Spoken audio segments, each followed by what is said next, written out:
Hello and welcome to For Fox's Sake. This is the preview, mostly looking ahead to Leicester City versus Norwich City on Saturday, but we're going to spend a few minutes early on having a look back at the Borough game on Tuesday night. The games are becoming thick and fast, and we've had podcasts on protests and all sorts, so plenty to get our teeth into here at For Fox's Sake.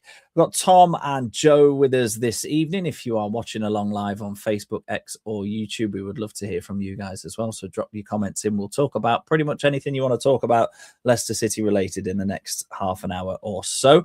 A reminder for you before we get going of our website, for foxsake.news. There is plenty of content on there, as well as the great stuff we do on our shows and podcasts. A lot of talk this week about the protest before the Norwich game, which we will get into, and plenty of things that Andy Moore learned from Tuesday night's game at Middlesbrough that we will attempt to talk through as well. For foxsake.news, for that, £5 a month is all you need to pay to subscribe for hundreds and hundreds of articles ranging from news, opinion, features, past and present, and loads of stuff on Leicester's women's team as well. So let's get straight into it. Leicester, another away point under Gary Rowett. So 2 away games, 2 points, and generally speaking, Tom, much improved from my point of view. I don't know what you think. Well, that's the first game that I've seen in the last few, to be honest, because I'd completely checked out. And I was really impressed. For me, that's a side that wants to fight. That's a side that actually looked like almost putting in 90 minutes, aside from McCauley, perhaps in one little burst. But I'm sure we'll get to that. But for me, I was totally blown away. I wasn't a fan of Gary necessarily, but I wouldn't have known who else to bring in at the time. But I got to say, he's surprised so far. I don't want to speak too soon, but it seems like a lifeline might actually be in the works. And it's brought back my joy for watching, to be honest, at the moment. Well, clearly, because you said you weren't a massive fan of Gary Rowett, and then 2 games in, and your tagline for those of you listening, Tom's tagline is Gary in. It's taken 2 games and you're in. And Joe, for you, you may, I know you've got a bit of distance UK-wise. Tom's got a significant distance as well. But it's Gary Rowett has clearly inspired you, because you're coming up at the weekend for the game as well. You're braving the journey, and you think it might actually possibly be worthwhile. Yeah, I've come full circle. So, yeah, we're down in Somerset, so it's always a bit of a commitment to come to a game. We generally get up to like 5 to 10 every season, but it's 3.5 hour drive. And I booked these tickets. My son's a massive Leicester fan as well, and I booked these tickets at the end of the transfer window, on the sort of little bit of optimism we got from the new signings. And since then, I've gone like all the way around, with the Andy King saga, or saga of results, to going, I don't want to go up to Leicester for this, to going all the way around again. And now we're quite optimistic. And so it's going to be fun, actually. I think Gary Rowett was talking about possibly Jordan James might be back, and Lascelles might be involved as well. So there's a lot of reasons to be cheerful. It's a slight funny one. There's protests that I will do my best to get involved. I've got a 15-year-old lad with me. He definitely doesn't want to do anything that would be so embarrassing as to be abused in public. He'll be like that. No, Dad, can we go? But I'll protest, and then I'll go inside and I'll back the lads. And I think you can do both. And I'm really up for it. It's going to be good. And we've booked the Holiday Inn opposite the KP, so it's a real treat this time. So we have to win.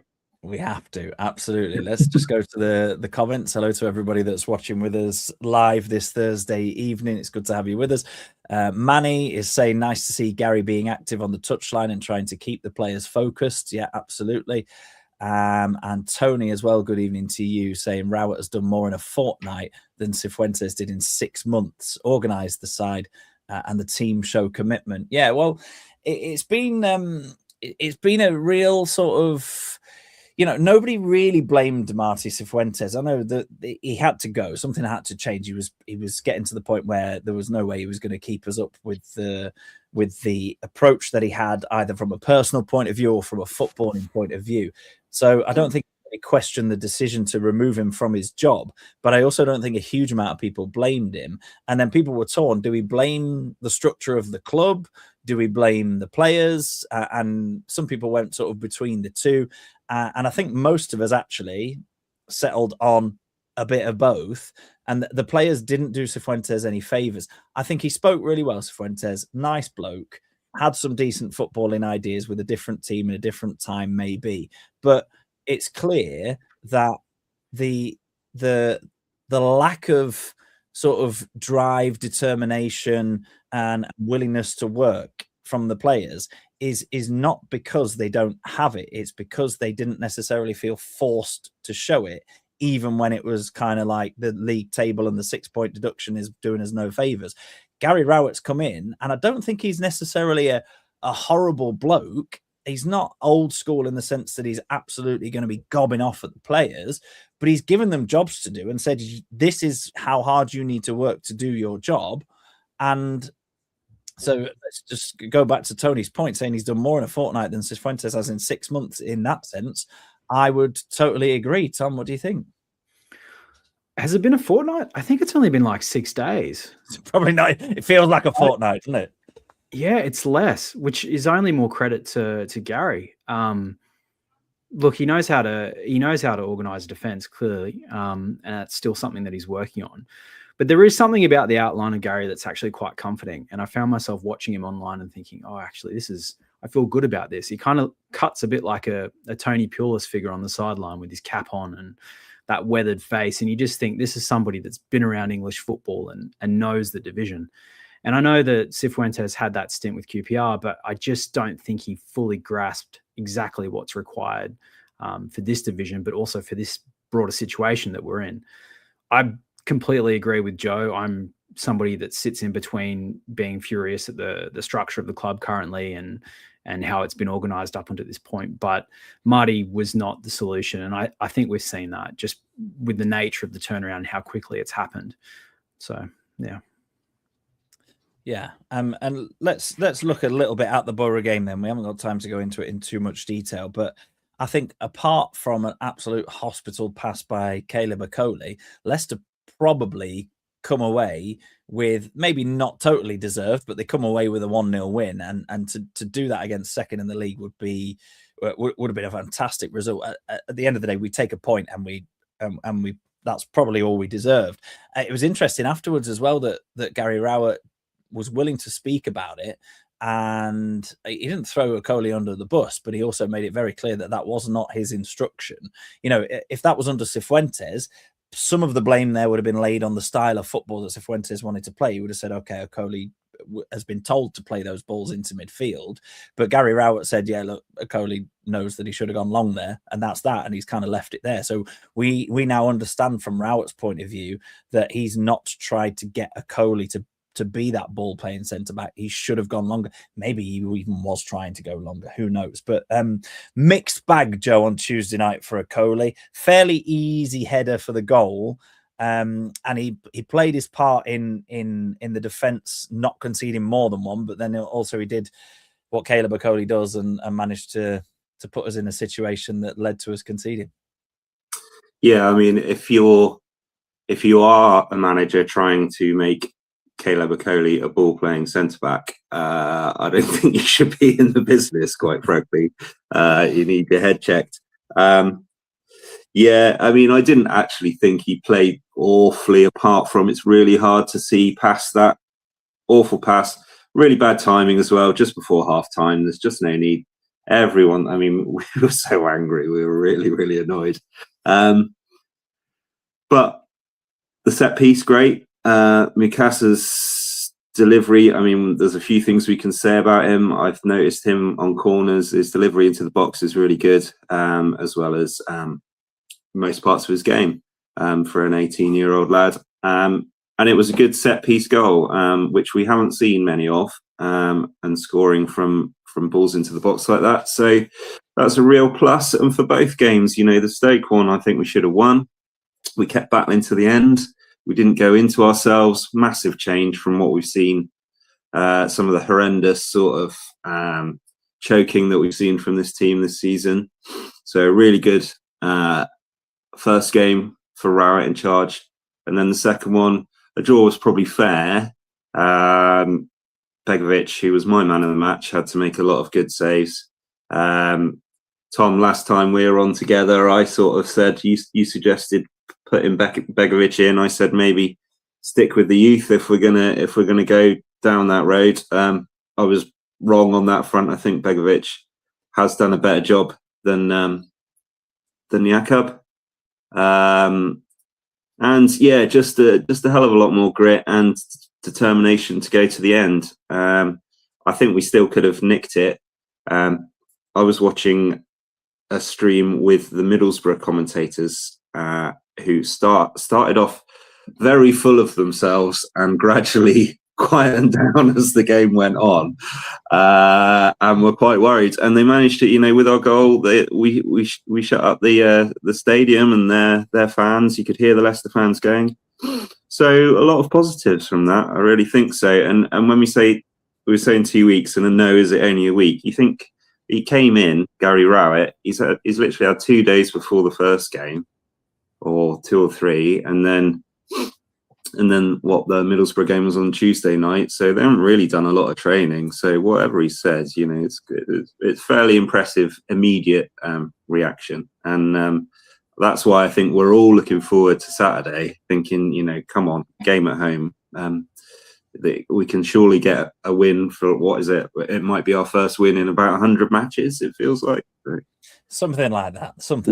Yeah. Let's have a look at the positives from the Borough game, then, as Joe sort of moved us into, before we move on to look ahead to Norwich. We've got Amit with us this evening. Thanks for watching, Amit, saying afternoon from New York City.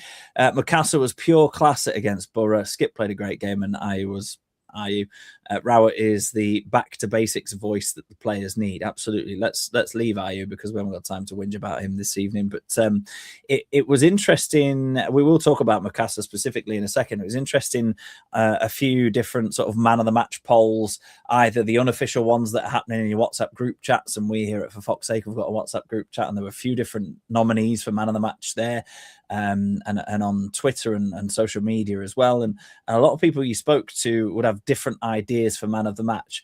And considering we've gone from having 0 men of the match to probably half the team having some reason to be a contender in such a short space of time, is a real positive. And Mukasa, who you've picked out there, Joe, and who Amit's picked out as well. Now, 3 league starts for him for Leicester, 2 goals and 3 assists in that time. And yes, I wouldn't say he's been fortunate, but he's come into a team that is playing a bit better than it was before he signed for us. But I also think he has had some of that impact himself. And for him to be, he comes from Manchester City, he comes highly regarded, doesn't he? But Tom, what have you thought of Mukasa so far? It's 5 games in total. He's 5 appearances, 3 league starts, 5 goal involvements. He looks a quality asset in that attacking third. He's just different gravy, isn't he? There's not enough plaudits that we can give him. I actually thought the way he played wasn't just technically fascinating. I thought that he was actually quite physical as well, which for somebody that young is seriously impressive. You can see why Man City wanted to give him game time, and he deserves it. I think he could actually be one of the defining factors of our season. And once we get JJ back in the squad, those two combined, I'm more optimistic than I've ever been this entire season, to be honest. So yeah, fantastic performance by him. He was my man in the match by a mile. Everything good that we did, certainly offensively, seemed to go through him. Yeah, and like Joe said, the quality from the set pieces is also a big difference. It's a conversation that Andy Moore on our social media pages has been having with a few of our followers in the last couple of days. And it's just one that I'm going to sort of plant a seed for you watching and listening at home, and for you too as well, because it's not something that we can cover tonight, but it will come up probably on the next podcast. And that is, when Jordan James is back and fully fit, where on earth does he fit into a team where Skip and Winks were probably two of the leading contenders for man of the match in the centre of midfield? Macassar has made the number 10 position his own in the absence of Decordova-Reid suspended. So getting Jordan James back into that team is an interesting one. I think from what Rowett said today, that's not something that we need to think about for Saturday, because from what we can gather, and he was being quite coy about it, but from what we can gather, Lascelles and James may be part of the match day squad. I doubt either of them will start. We might only see one of the two of them on the bench, depending on how their assessment goes sort of today and probably tomorrow morning as well. They'll be looking at that. So it's just something to think about for the next couple of games, but it's a nice thing to think about because we don't need to think about the defence, and we won't even talk about them because there's no conversation to be had, really. Manny saying, I worry it's another manager giving Luke Thomas game time. When will they learn? No choice now. Christensen's out for the rest of the season. So Luke Thomas has to start at left back unless you bring a Luco in. But I don't think this style of defending is going to harm Luke Thomas, because if you just say to him, look, kick it, head it, and stay at left back, as long as he's got no more instruction than that, he should be able to get by in the Championship. He should. So let's just have a look at a couple of the stats, the sort of picture of the game before we go into what we're expecting to see. So Leicester are winless, not in 100 games, Joe, but eight league games. It feels like 100, but it is actually only 8, and only 8 sounds like a ridiculous statement. Norwich are on a bit of an upturn in form. They've climbed up to 17th, 42 points, 8 ahead of us. They've won 4 of their last 6 games. But all of their wins have come against teams in the bottom 5. So they've won the games against the teams around them, which has dragged them with a little bit of a safety net between them and the drop zone now. Now, this one was interesting. They've won 4 of their last 5 away games, and they'd only won 4 of their previous 31. So they are in very good form away from home. They've got Philippe Clement in since November. Ex Monaco and Rangers. So it would be a good scalp for Leicester, if I can call it that, because it's Norwich in 17th, but it would be a good result in terms of the mentality of the sort of bottom 5, 6, 7 teams in terms of the relegation fight, to say, look, Norwich now not think they're out of trouble, but have beaten everybody around them to say, okay, we're probably the best of this lot. We're going to get out of this. If we go there and beat them and you close that gap to 5 points and you sort of suck them back into it a little bit, then it means that it kind of announces the fact that Leicester are very much in this relegation scrap and are very much going to scrap for everything they can get. It's a big one for mentality as well as points, Joe, do you think? Yeah, I mean, our away form the last 2 hasn't been terrible either, which is nice to say.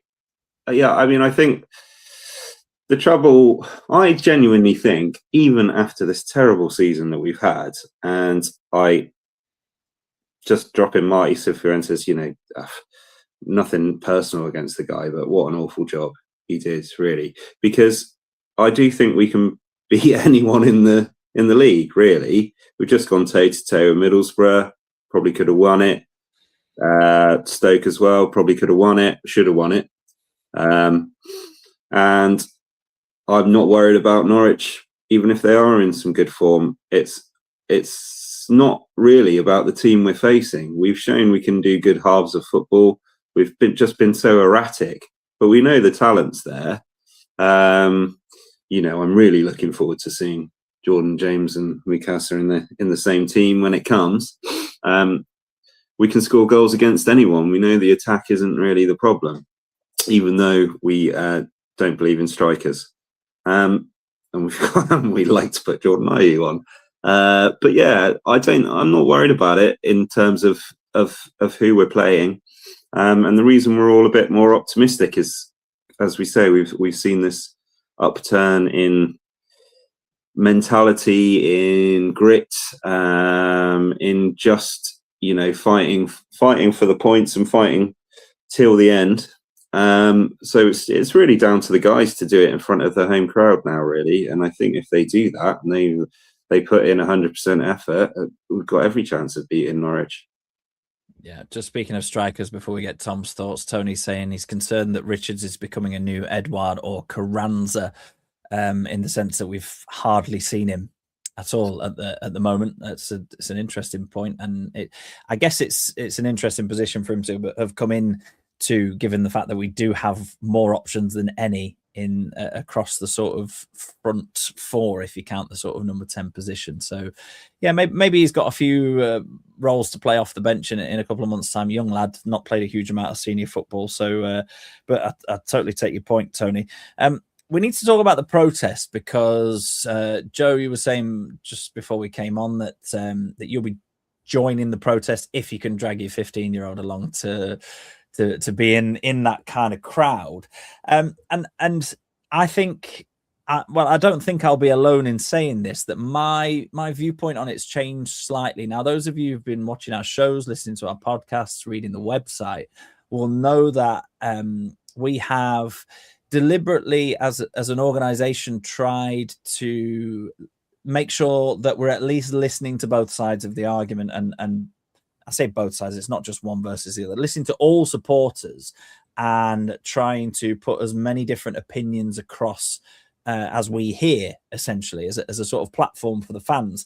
Now, a few weeks ago, I was in the sort of camp that any protests and stuff should probably be left to one side, because we had a real battle on our hands on the pitch, and I didn't see where things were going to improve on the pitch, although under Andy King, it looked like there was a little bit more oomph about the players, if nothing else.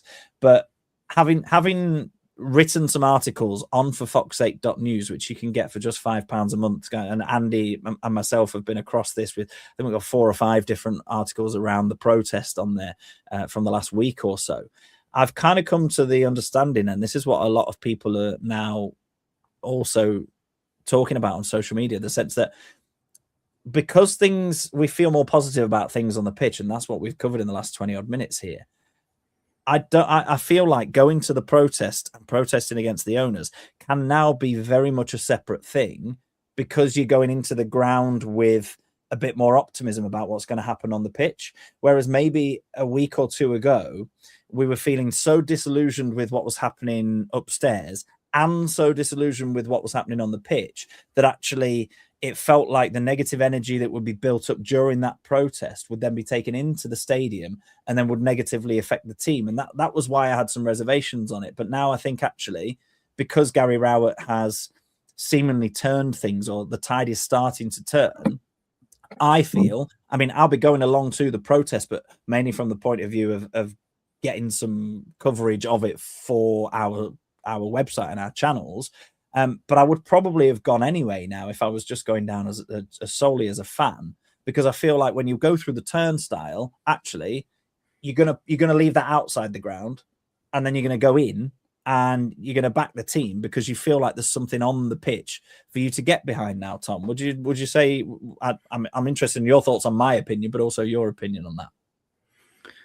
Yeah, I think we have to be able to hold both thoughts in our head at the same time. I think this decline and a lot of these errors have been happening for years now.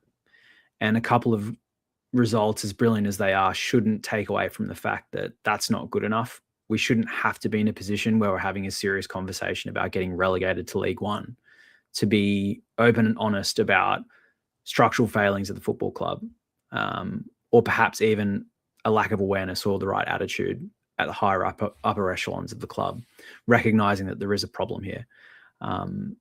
So for me, I would go to the protests if I could.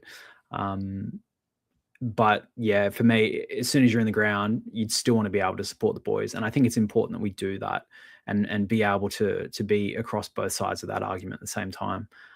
There's a lot of people that may not agree with the protest. For them, I would just say, just try and keep an open mind as well. But at the end of the day, once we're in the ground, we all have to be on the same page. We want that result, and probably more than anything, want a clean sheet. I certainly do. So, oh, he said it now. With the clean sheet klaxon's gone off again. Joe, I said I wanted one. I didn't say we're going to get one. I know, but you just can't utter the words. As soon as you utter the words, it doesn't happen. Joe, you're going on Saturday. You're planning to go to the protest. Do you feel at this moment in time that you are capable of lending your voice to both your dissatisfaction with the ownership and then get behind the team come 12:30 when the whistle goes? Yeah, absolutely. I mean, like I said a few weeks ago, that might not have been the case. It might have been one long protest, but that's all we ever say, isn't it? You want your team to put some effort in, and I'll be there, and I'll be protesting. I'm protesting the points deduction. I'm protesting the shoddy way this club has been run for the last 4 or 5 years. I'm protesting a lack of transparency. I'm protesting all these things. Well, I'm not protesting Leicester City Football Club. I'm not shouting. You know, I'm a Leicester fan. But one of my favourite things to do in the world is to go down and watch Leicester City play football. So when I get in there, yeah, of course I'll be giving it some. And actually, you mentioned my son. He's 15. He's not interested in any of this stuff. You know, he's aware of it, but he's not interested in it. He just wants to go and watch the football. You know, and so I mean, I can completely go along with anyone that feels like that. For me, you know, if you want to see things change, you've got to speak up in all walks of life. And I don't want to see the club run like this anymore. But do I want to see the boys win on Saturday? Absolutely, and we'll be in the singing section as always, singing our hearts out. And I just think you can do both. And I find it a bit weird that people don't. For me, my personal opinion is that you know, you can still think the Ties did some good stuff. You know, Vichai did some good stuff and win the league, but the last 5 years have just been completely unacceptable. And I don't really see the viewpoint that you can't be upset about that. You know, we're facing relegation to League One. There's been some terrible decisions, but yeah. Really looking forward to the match. So it's a funny one. It's not often you're talking like this before a match, really, is it? You're going to be stood outside the ground getting angry, and then I'm going to be in the match. Like, come on, lads. But that's what's going to happen, you know. So it sort of feels like a healthier thing. I think that's probably the word. A healthier sort of conversation now that we can separate the team on the pitch. And the ownership, because like you say, Rob, it was just all getting into one murky puddle of disappointment, really, wasn't it? It was indeed. Let's just go to the comments. Thank you to those of you watching live. If you've not commented yet and you want to say something, please do. Andy Mora, for fuck's sake, is saying, I think I'd be there if I was going. Andy's actually going across to Italy to watch Jamie Vardy in action, and that's why I've pinched his ticket this weekend. And I'm not just driving down the M1 from Sheffield just to join the protest. I am actually pinching Andy's ticket as well. On the other side of that, Manny, thank you for your comment, saying anyone who's heard me knows I do not support the protests. I share frustration with many decisions, but it's tasteless. Topper's lost his father and hundreds of millions to this club. And I think nobody's disputing either of those two facts, but I'd say I'd sort of caption what you've said there, Joe, in the sense that the last 4 or 5 years have been unacceptable from a business point of view. And that doesn't change the fact that Vichai passed away tragically. And would we be in this position if he was in charge? Probably not. But he's not in charge, and that is the fact. And business-wise, Leicester City Football Club is not being run the way it should be. Decisions have been made that have caused us to be in this position. But thankfully, we are able to separate the club and the team at the moment. Tony saying there has to be a change if the club moves forward. Protest outside and then get behind the side inside. Yeah, Tony, agree with that, absolutely. Michael saying all get behind the protesters, but then more than anything, we want/need the 3 points. Yeah, I think people will be going into that with the same mindset. So I guess the last sort of question we need to discuss is how do we go about getting those 3 points? And we've talked a lot this evening about the application of the players, the mental fortitude of the players has clearly significantly increased since Gary Rowett came in. There's an interesting, I think the only real positional thing is out wide. Few people thinking that Mavadidi is basically just getting a game because there's not really anybody else that can replace him, because Monga kind of came in, didn't really do a lot. He's been in and out of the team. He's only 16. I wonder, this is just coming to my mind now, because Decordova-Reid back from suspension in midweek, played on the right-hand side with Fatawu not being fit enough to start. Gary Rowett said that Fatawu should be able to start on Saturday. So I wonder if you pop Decordova-Reid out to the left-hand side, Fatawu down the right, Makasa through the middle, Mavadidi on the bench, and say, look, you've not had enough of an impact in games recently, but you will. Decordova-Reid's not played more than an hour in a Leicester shirt since forever. He always seems to come off as soon as it ticks into 60 minutes. So you're going to get the last half an hour to come on. Maybe Decordova-Reid could be rewarded for a sort of job well done on the right-hand side. Start on the left. He can basically play anywhere, can't he? And then Fatawu comes back in on the right-hand side. How do you... Dak has got to start up front, surely, because he's better than you. Tom, how does the front four look for you? You pretty much nailed it for me. I think Bobby had a really good game. I think he brought a lot of energy to the side. So it would seem quite unfair to me to drop him from that. Mavadidi, a bit controversial as a figure, I guess. I still think I saw more out of him in that first 45 than I have in a long time, but I would prefer him coming off the bench with a point to prove and a bit of a rocket up him if we're going to see the best from him. He's not had a great season. So I think we saw when Fatawu came on late in that game against Borough that it was just, he's quality. You know, he's knocking it between players and running onto it and creating opportunities. So I think you've got to slot him back in on the right-hand side and probably move Bobby out left. Yeah. Prediction time very, very soon for those of you watching along live. So do get your predictions in. We'll be wrapping up in a couple of minutes' time. Predictions in terms of score lines. If you want to go a little bit further in terms of how the game's going to go, who's going to score, whatever, then please do feel free. A couple of minutes before we give our own thoughts on that. Joe, team selection-wise, anything stand out for you? Any decisions you'd make?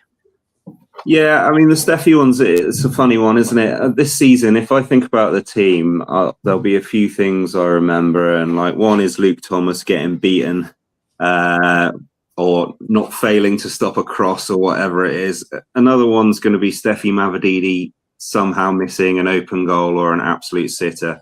Seems to have done that a lot this season. And it's a real funny one. His drop-off has been...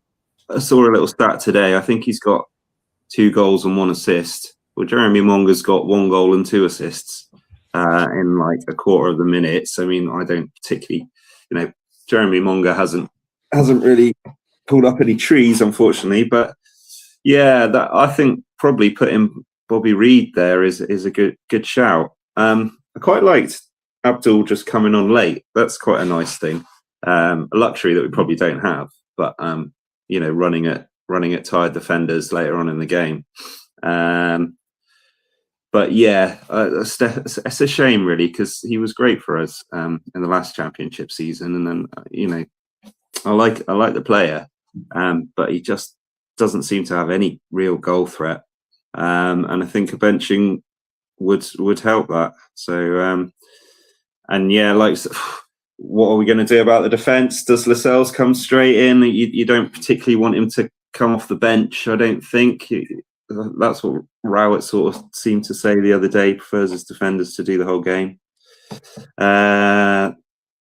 Luco, I still think there's a case for him. Ricardo Pereira's looked a lot better, just doing general defending. So yes, there's not much to be done with the defence. Like you say, I think probably just drop Mavadidi and put Bobby Reid on. Yeah, and he goes off at exactly 60 minutes, doesn't he? Like Brendan Rodgers used to do his subs. So yeah, I'm with you on that one. Yeah, Rowett said just quickly on the defence before we get your predictions that are coming in thick and fast. And Tom and Joe, you need to be thinking of yours, because I'll ask you that question very shortly. Gary Rowett said it's going to be a real case of making sure that Lascelles and James come back at the right time with the right amount of minutes, because he doesn't want them to sort of have the impact say, Saturday lunchtime and then miss the next few or worsen an injury that's maybe not fully healed. He did also say he's going to have to put the arm up the back of a few of the medical staff to make that decision. So a little bit of a sort of contradiction there of his own viewpoint. But yeah, I think if neither of them are fully ready, then I think both of them are going to be so integral to keeping Leicester in this division that keeping them fit is the top priority. So if they can't start on Saturday to give themselves a little bit more rest, I think that absolutely has to be done. Let's have a look at the predictions coming in on the comments before we get the thoughts of Tom and Joe. Tony saying Leicester 2, Norwich 0, clean sheet. There it is. The clean sheet klaxon is sounded again. Andy Moore also saying 2-0 Leicester with Bobby Decordova, Reed and Patson Daka to score. Michael going a little bit more conservative, 1-1. Amit saying 2-1 Leicester, a win, but the search for a clean sheet continues. So those are the predictions coming so far. You've literally got a minute or so if you're watching live to get your prediction in if you haven't already. Joe, we'll come to you first. What's going to happen on Saturday? I'm going big. I think we are gearing up to giving someone a pasting. Yeah, that is quite silly to say out loud, but that's what we'll get. That's what's going to happen. It's going to be a 3-0 clean sheet, great goals, king power singing. Come on, we deserve it. Let's do it. Are you trying to manifest this so that your trip up from Somerset's worth it? Every time. It's a bloody long way to come for a shitty defeat. I must admit, part of my French, but yeah. I'm here for the optimism. 3-0 Joe's saying. Tom, what do you reckon? I think there's going to be a unique set of circumstances this weekend. I think Norwich are going to walk in with a game plan, and I think that game plan is going to be slightly dated. I also think there's going to be a lot of energy from the protests, and people are going to be fired up, and I think that's going to be brought straight into the stadium with them. And I think it's going to be 2-0, and I do think it's going to be a clean sheet. The clean sheet klaxon sounds one more time. I am going to wrap up the show by kind of backing Joe, but I don't think I can get on board with the clean sheet brigade just yet. So I'm going to go 3-1, but a comfortable 3-1, maybe something like the first half performance we saw against Southampton, where we absolutely blew them away, but just without the second half capitulation, because I just don't think that happens with a Gary Rowett side. And I also think that Leicester will be much better if they get themselves a couple of goals up and then, right, lads, let's dig in now and let's hold on to that, because they proved that they can hang on to a result against Borough on Tuesday night. So there we go. We're all, apart from one commenter, we're all predicting a win for Leicester City with at least 2 goals on Saturday. We will, of course, on For Fox's Sake, keep you across all that goes on in terms of the protests as well as the match for foxsake.news and across all of our socials. Please give us a follow on social media and subscribe to our YouTube channel if you have not already. Thank you very much for watching. Thanks to Tom and Joe for joining us. Hopefully the next show we have is after a win for Leicester City under Gary Rowett. Wouldn't that be nice?